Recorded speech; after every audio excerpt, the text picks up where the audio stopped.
Happy Halloween! Since Halloween's literally tomorrow, I thought that it was the perfect time to do another in-costume video.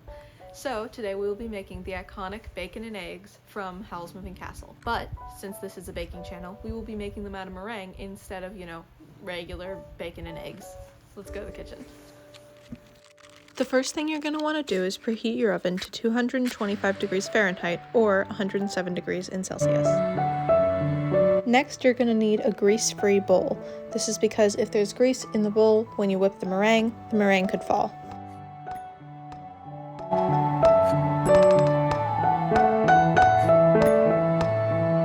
Next, you're going to measure out about 200 grams of egg whites and make sure that there's absolutely no yolk in these egg whites because the protein in that can make your meringue fall. Next, add about 3 grams of cream of tartar.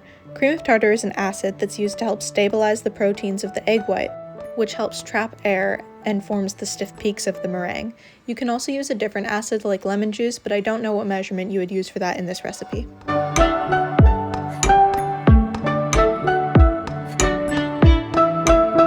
Next, add about 1 gram of salt. You don't have to add this, it's entirely optional. I just personally like it for the flavor. Next, measure out 315 grams of sugar, which is about 1.5 cups. Keep the sugar separate from the rest of the ingredients because it's added at a later point.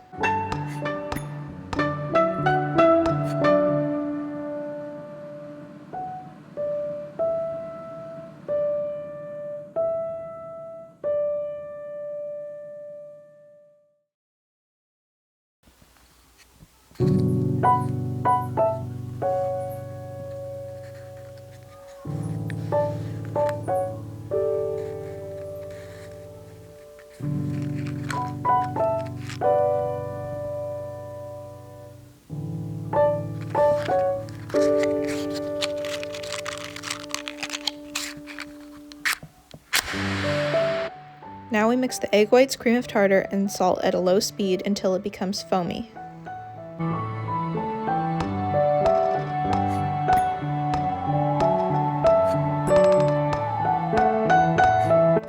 Now that our mixture is foamy, we can increase the speed and begin to add the sugar, a tablespoon at a time. We don't want to add the sugar all at once because it will not be evenly distributed and it might cause the meringue to collapse due to the weight of the sugar. Sugar is hydrophilic, which means that it dissolves in water, which means it can help extract the water out of the egg whites. This will lighten the meringue and also make it stronger and more elastic. The cream of tartar also affects the sugar. During the baking process, it splits the sugar into 2 parts, glucose and fructose. This prevents the sugar from recrystallizing and then coming up with the weird gritty texture that we do not want.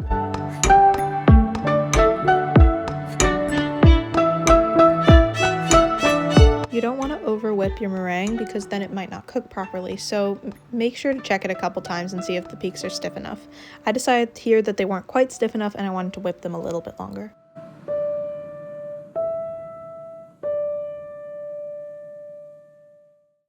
My personal favorite way of testing if the meringue peaks are stiff enough is to flip the bowl upside down over my head. If all the meringue stays in the bowl, your peaks are stiff enough. However, for this video, I was wearing a wig and really didn't want to have to clean that up, so I just flipped it next to me, but it stayed, so I could have flipped it over my head. Now we're going to separate our meringue into 2 different parts, one to use for the egg and one to use for the bacon.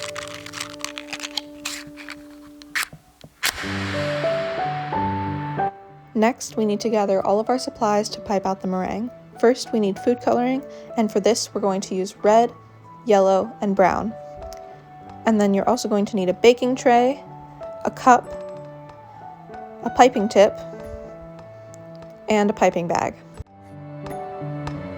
First, fit your piping tip into your piping bag, and then place it into a cup to help hold it while you put in your meringue.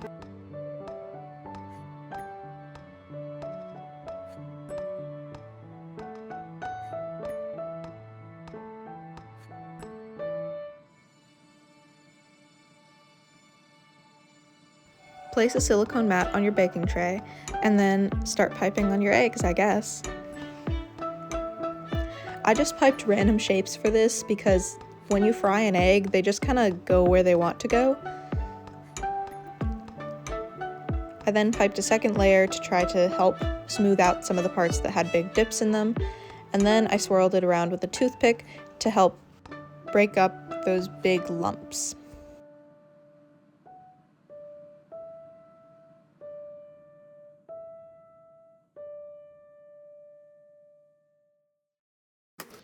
I then smoothed it out with a spatula.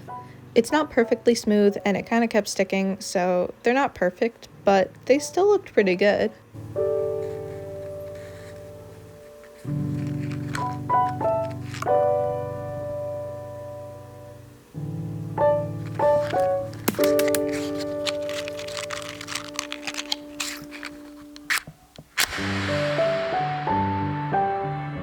Now add some yellow food coloring to the rest of the 1/2 of the meringue that we set aside until you get your desired egg yolk color.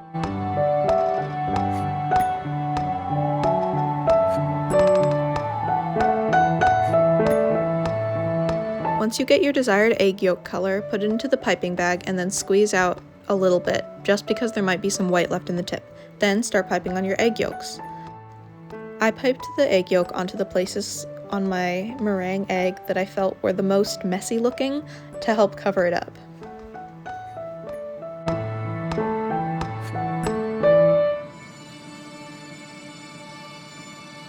Once you're done piping, smooth out your egg yolks with a spatula.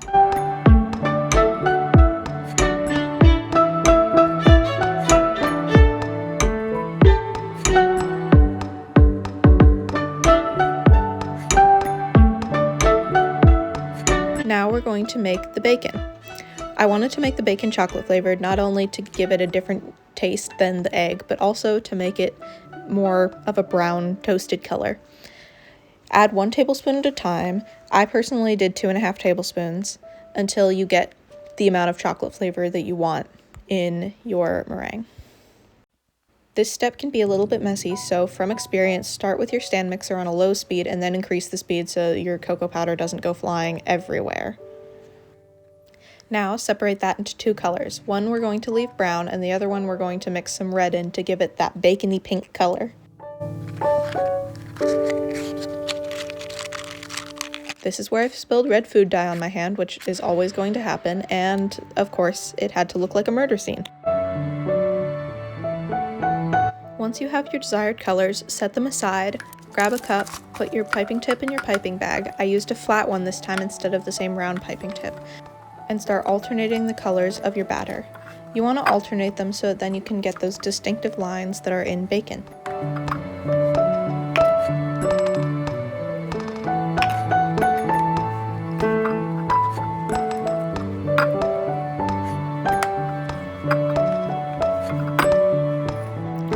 Begin piping lines onto a silicone baking sheet.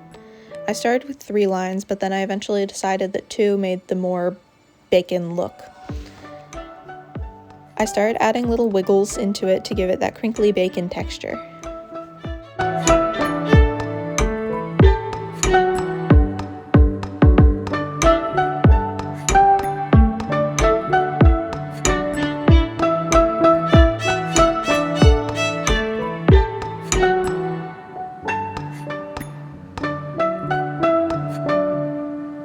Once you're done piping out all your meringue, you can put it into the oven. This will need to bake for 2 hours, and then you'll have to shut off the oven and then let it sit for another 2 hours without opening the oven door. Since this is such a long process, I'll just meet you back in the film studio. The meringues are done. You guys ready to see? If you guys remember, the bacon, chocolate flavored. The eggs, they were supposed to be vanilla flavored, but I think I may have forgotten to add vanilla, so they might just be flavored. We're gonna find out. It's also so cute. Yes. Smells chocolatey.